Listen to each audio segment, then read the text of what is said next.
Hi there, welcome back to my channel.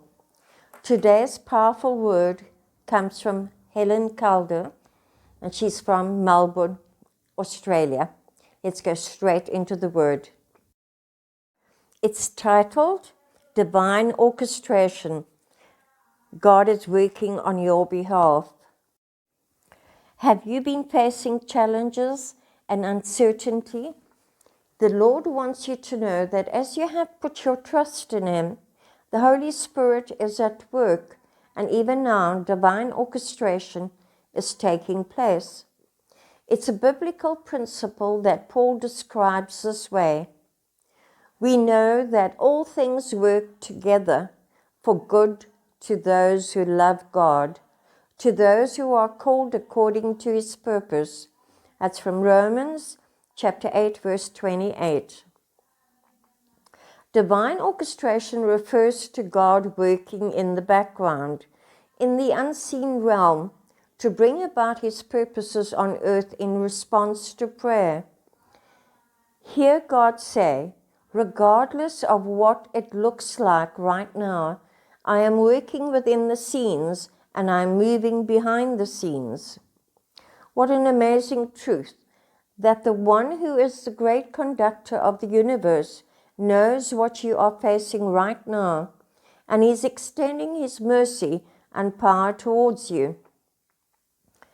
A couple of years ago, I dreamed I was in a crowded train station where people were milling around. It was confusing and chaotic. A train station can represent a time of waiting or transition, or a felt need to get back on track.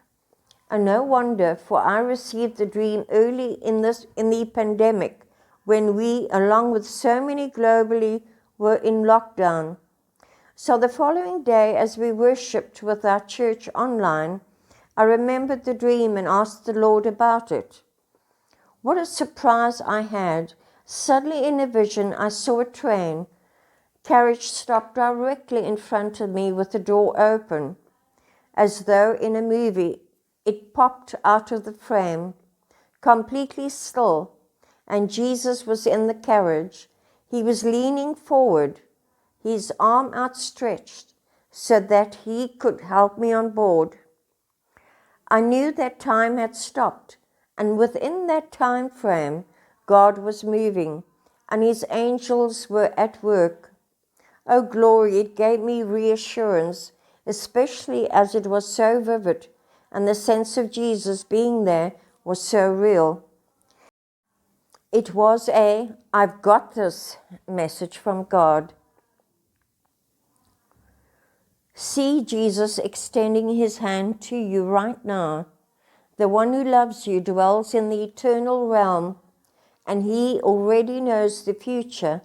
In fact, He occupies it, and is neither frustrated by time nor hampered by it, for He operates both inside and outside of time. God is constantly working on your behalf, and the issue is beyond your Father's reach. Plus, He is the master of synchronization and timing. What we see as a miraculous coincidence is actually our Father at work. The time comes when God reveals what He has been up to all along, and we are in awe as He moves in His power to supply what we need. We see a great example of this in Jacob's story. Jacob and his family lived in Canaan at a time when the region was in a devastating drought, and their supply of grain was not getting replenished by what they could grow. But little did Jacob know that in the midst of crisis, divine orchestration was at work, and that Joseph, the son Jacob thought he had lost forever, was in Egypt ruling the land. Meanwhile, Joseph was amassing vast quantities of grain on behalf of Pharaoh. Joseph gathered very much grain as the sand of the sea until he stopped counting, for it was immeasurable. That's Genesis chapter 41, verse 49. What a contrast. Even though Jacob didn't realize it and couldn't see it, this abundance of provision was already available to him. It was there, prepared and waiting.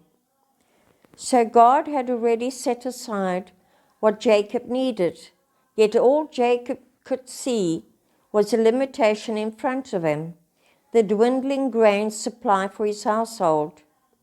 And it came to pass, when they had eaten up the grain which they had brought from Egypt, that their father said to them, "Go back, buy us a little food." That's Genesis chapter 43, verse 2. A little food, that word, translated as little in Hebrew, also means small, hardly, or of little worth. And that was Jacob's expectation. It was all he could see. It was the language he spoke, purchased just enough to get by for now. Today, whatever contradiction confronts you, be assured that as he did for Jacob, God already has a portion set aside for you. Joseph later explained, "God sent me before you to preserve a posterity for you in the earth and to save your lives by a great deliverance." That's Genesis chapter 45, verse 7. So God was at work orchestrating the answer before the problem even began. Today, hear your Father say, "My beloved child, I am working all things together in your life, even when confronted with what appears to be a limiting factor. You can be assured that it does not restrict me. It can never prevent my action on your behalf. Dear one, come and see what I see. Step into my word, and I will show you what I have made available to you. As you take one tiny step, I will enlarge the ground under you. Even while you wait and wonder, I am at work.